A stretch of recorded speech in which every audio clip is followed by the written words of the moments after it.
एक जैसे माहौल, एक जैसे खान पान, एक ही समान की संस्कार, एक ही माता पिता के संतान, एक ही छत के नीचे रहने वाले, एक जैसे जीवन जीने वाले, एक जैसे सब कुछ समानता के बावजूद आप बिल्कुल एक जैसे नहीं हो सकते। अलग अलग सबकी पहचान, सबकी आईडी अलग, काम करने के तरीके अलग, बात करने के तरीके अलग, जिंदगी जीने के तरीके अलग, सबकी अपनी अलग अलग क्वालिटी। ऐसा क्या हो जाता है? दोस्तों नमस्कार, लाइफ लेसन में आपका स्वागत है। आपका आज का युग का हर बच्चा जानता है कि हमारा डीएनए ही हमें बहुत कुछ बना देता है और फ्यूचर में हमारा डीएनए को ही सुधारने से हमारा फ्यूचर बनता है। तो ऐसी क्या बात हो जाती है, ये डीएनए आखिर बनता कैसे है और ये हमको कैसे प्रभावित कर देता है, हमारे कामों को कैसे प्रभावित कर देता है, हमारे जीवन को कैसे प्रभावित कर देता है। आइए थोड़ी सी इस पर चर्चा करते हैं। यदि आप बच्चे हैं तो भी ज़रूर सुने, और आप पालक हैं तब भी ये ज़रूर देखें। आप पेरेंट्स हैं तो आपको जानना ही चाहिए। बाल्यकाल में जब बच्चा बहुत छोटा होता है तब हम उसकी हरकतों पर ध्यान देते हैं, उनकी तरह तरह की व्यवहार पर ध्यान देते हैं।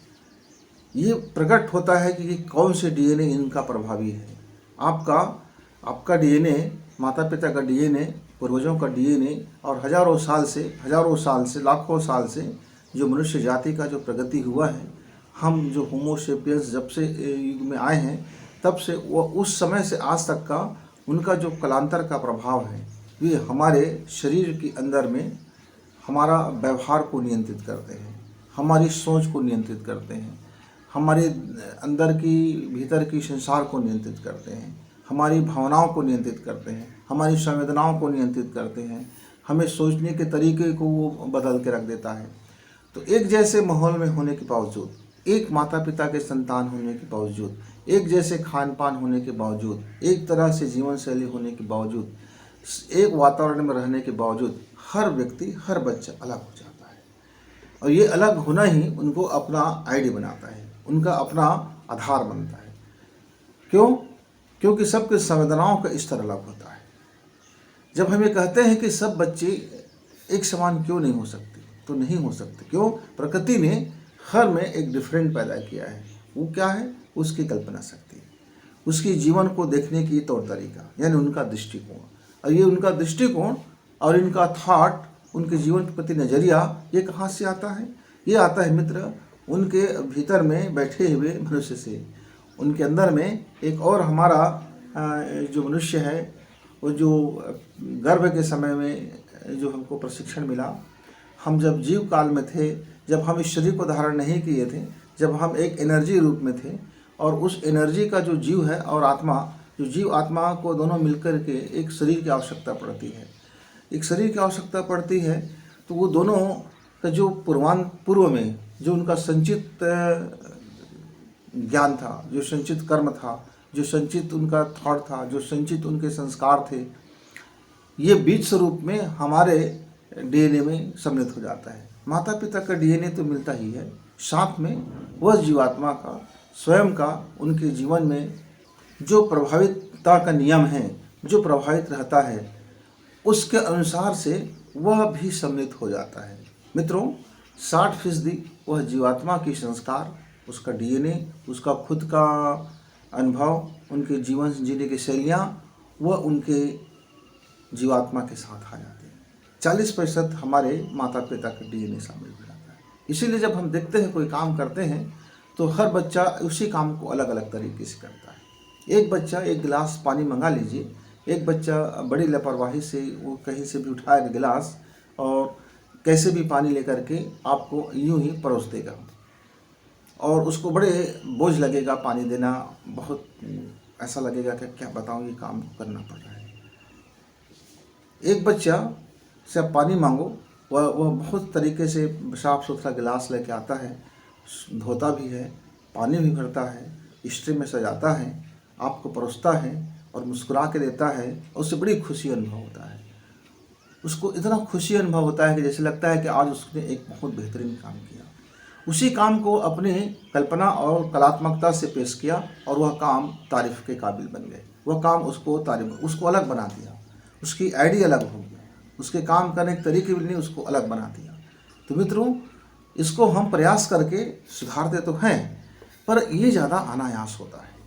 प्रयास तभी हम कर पाते हैं जब हम अपने उस अनायास में उसकी गुणवत्ता शामिल हो। मान लीजिए मेरे अंदर में सेवा भाव बिल्कुल नहीं है, मैं जितना भी प्रयास क्यों ना कर लूँ, अंत में मैं कोई भी सेवा करूँगा तो मुझे थका देगा, मुझे चूर कर देगा और मैं ऊब जाऊँगा, और मैं ऐसे ही खाली मन से करूँगा, अनमने ढंग से करूँगा, ऊँघते हुए जीवन से करूँगा, कोई उसमें एनर्जिक नहीं होगा, कोई उसमें फीलिंग नहीं होगा, वह काम चलाऊ होगा, करना पड़ रहा है। फिर तब उसमें ना हमारी कल्पना जुड़ेगी, ना हमारी आइडियाज़ जुड़ेंगे, ना हम उसमें नवाचार कर पाएंगे, ना उसमें हमको प्रेम मिलेगा, ना हम उसको संतोष मिलेगा, ना हमें अपने आप में एनर्जिक फील होगा। तो ऐसे में वह काम हमारा कितना अच्छा तो कैसे हो सकता है? हो ही नहीं सकता, क्योंकि अच्छे काम करने के लिए भीतर का अच्छा होना भी जरूरी है। तो मित्रों, आपके भीतर जो भी अनायास गुण हैं, वो अनायास गुण को पहले पहचानिए।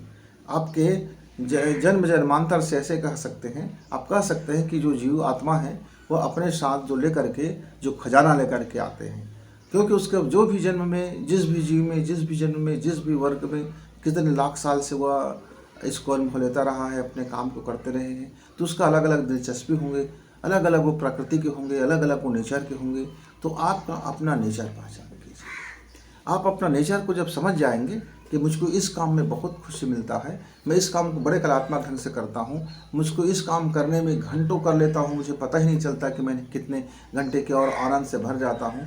मैं थके होने के बावजूद भी उसमें थकावट महसूस नहीं करता, बल्कि अपना उसमें खुशी महसूस करता हूँ।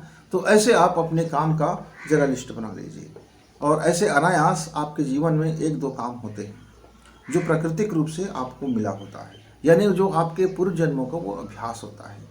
इतना अभ्यास हो जाता है कि जैसे आपको अभी कुछ अभ्यास करना है तो किसी काम को करने के लिए लगातार अभ्यास की जरूरत पड़ती है। वैसे ही कई जीवन जन्मों से यदि किसी काम को अभ्यास कर रहे हैं तो आप उसमें महारत हासिल हो गए हो, आप उसमें बड़े शानदार काम करोगे। तो मित्रों, वह अभ्यास का ही कमाल है। तो आप उस काम को ज़रा देख लीजिए और आपको अपने जीवन में उस काम को पकड़ लीजिए। लाइफ में पेट के लिए कोई भी काम कर लो, कोई बात नहीं। 2 वक्त का रोटी जुगाड़ करना है, 2 वक्त की रोटी पाना है, तो मेहनत इतना तो हो ही जाता है कि वक्त मिल जाता है, कपड़े लत्ते भी मिल ही जाते हैं, छत भी मिल ही जाते हैं। क्योंकि जिस काम को आप करोगे उसका मार्केटिंग भी होगा, और जब उस काम में मार्केटिंग जुड़ेगा, जब उस काम में व्यवसाय जुड़ेगा, जब उस काम में लोगों के पब्लिक के बीच जाएंगे, उसका वैल्यू बढ़ेगा, तो आपके पास पैसे की कमी तो नहीं होगी, क्योंकि आपके भीतर में उसका जो वैल्यू होगा वो बहुत बड़ा होगा। मैं आपको एक ऐसे मित्र की छोटी सी कहानी बताना चाहूँगा कि उसने कैसे अपने नैसर्गिक चीज़ को पहचाना और वह बिजनेस में बड़े सफल हो गया। मेरे उस मित्र को मिट्टी की गुण बड़ा मालूम था कि मिट्टी को किस तरह से चूर्ण बनाया जाए, और उस मिट्टी को कितनी आग में तपाया जाए, कितनी धूप दिखाया जाए, और क्या क्या किया जाए तो इसकी हमारे कौन कौन सी ये औषधि का काम करता है। ये हमारे मिट्टी किस तरह से बर्तनों को शानदार बना देता है। ये मिट्टी, उसकी इतनी मिट्टी में कला था, इतने हाथ बेजोड़ था कि उन्होंने छोटे छोटे ऐसे ढेर सारी चीज़ उसने तैयार किया, और मिट्टी का औषधि भी तैयार किया। मित्र, पहले पहले घर के लोग उसको बोलते रहे कि बेटा इससे होगा क्या, तो आप मंदिर, तीर्थ स्थान था, लोग आते जाते थे। बोले कि इस मिट्टी में आपने पुड़िया बना बना के रख दिया है, और बताते हैं कि आप इस मिट्टी को इस तरह से लेप करने से, इस मिट्टी को इतना थोड़ी जिह्वा मिलाने से, ये करने से, वो करने से आपको ये लाभ होगा, आपका शरीर कई समस्या जाते रहेंगी, आपके बच्चे इस खिलौने खेलेंगे तो उसको एक मज़ा आएगा, उसमें नई चीज़ के आइडियाज़ मिलेंगे उनको। आप ऐसे छोटे चीज़ बना के रखे हैं, और अब इससे व्यापार तो होगा नहीं, लेकिन आपका मन है तो चलो हम थोड़ा धन लगा देते हैं। घर वालों ने दे दिया परमिशन। वह वह आदमी 3 साल तक बिना थके, बिना रुके, बिना कोई डिमांड का वह अपने कला को बढ़ाते रहा। जो पर्यटक लोग होते हैं, सैलानी लोग होते हैं, कुछ लोगों ने उनकी इस कला को देख करके आकर्षित हुए, देखे, आजमाए, और धीरे धीरे वो इतना प्रख्यात होता गया कि वह आदमी नेचर का, प्रकृति का इलाज करने वाला बड़ा वैद्य हो गया। वह प्राकृतिक रूप से मनुष्य को बिना दवा का ऐसे ही जल से, मिट्टी से, हवा से, प्राकृतिक पौधे से, जड़ी बूटियों से, पत्तों से, सांसों की कला से, प्राण लेने की कला से, उठने से, बैठने के, खाने के तरीके से, सोने के तरीके से, जागने के तरीके से, बातचीत की कला से उन्होंने समझाया कि आपका जीवन कैसे आप इन बीमारियों से, रोग से लड़ सकते हो, आप बिल्कुल स्वस्थ हो सकते हैं। धीरे धीरे उनका प्राकृतिक चिकित्सा बड़ा फेमस हो गया। न धन की कमी रहा, न सम्मान की कमी रहा, क्योंकि उसके अंदर से, उसके भीतर से जन्मों का वह जो संचित जो उनका अभ्यास था वो प्रकट होने लगा। हम उतना महान तो नहीं सही, पर आपके जीवन में आपके कुछ भी एक आइडियाज़ होगा, कोई भी एक ऐसी चीज़ होगा जो प्राकृतिक रूप से आप उसमें महारत हासिल होंगे। आप बिना उस पर मेहनत किए आप बहुत अच्छा कर लेते होंगे। आपकी कल्पना उस लोक में बड़ा शानदार हो जाता होगा। आप उसको पकड़िए और अपना पैशन बनाइए, आप उसमें लगिए, उस काम में आपको सुकून मिलेगा, जीवन का सुख मिलेगा, करने का आनंद मिलेगा और एक दृष्टिकोण मिलेगा, और आपका जीवन अब बेहतर होते होते आप देखेंगे वह काम एक साधना बनेगा। वह काम आपका इतना बेहतरीन होगा कि आप फिर जीवन में शिकायतें तो करने वाले के जीवन भर शिकायत लगा रहता है, जो शिकायत नहीं करते उनको शिकायत नहीं लगा रहता है। पर यह है अपने जीवन को समझना, अपने आइडियाज़ को समझना, अपनी कल्पना को समझना, अपने नैसर्गिक कामों को समझना, अपने प्राकृतिक नेचर को समझना। जो व्यक्ति अपने प्राकृतिक नेचर को समझ करके उसके अनुरूप अपना काम का चयन कर लेता है, उसके अनुरूप अपने जीवन को ढाल लेता है, उसके अनुरूप अपने वो जीवन जीना शुरू कर देता है, तो वह व्यक्ति सफल भी होता है और उसका जीवन का उपयोग भी होता है और वह संतोष भी प्राप्त करता है और वह आनंदपूर्वक जीवन जीता है। वह कभी हाय में जीवन नहीं जीता, वह शानदार जीवन जीता हुआ चला जाता है। तो मित्रों, आज का हमारा संवाद इसी पर है कि आप अपने प्राकृतिक गुण को पहचानिए और अपने जीवन को उस प्राकृतिक गुण के अनुसार, आप उस अपने नेचर को अनुसार अपने काम को कल्पना दीजिए, अपने काम में बेहतरी कीजिए, अपने काम को शानदार बनाइए, अपने काम को प्राणवान बनाइए और अपने आप को भी शानदार बनाइए। आपका जीवन सफल होगा, सुंदर होगा, सार्थक होगा, हर तरह से मायने से भरा हुआ होगा। आपके जीवन में ऐसा कहीं नहीं होगा कि मेरे जीवन का क्या मायने। बहुत लोग 60 साल 70 साल की उम्र में पहुँचने के बाद पछताते हैं कि मेरे जीवन का क्या मायने, मैंने इतना धन कमाया इसका क्या मायने, मैंने इतना हाय किया इसका क्या मायने, मैं पूरी ज़िंदगी खटते रहा इसका क्या मायने, मैंने इतनी बड़ी समाज में इतने काम किया इसका क्या मायने। वह अंत में मायने ढूंढता है, अपना मूल्य वह अंत में ढूंढता है।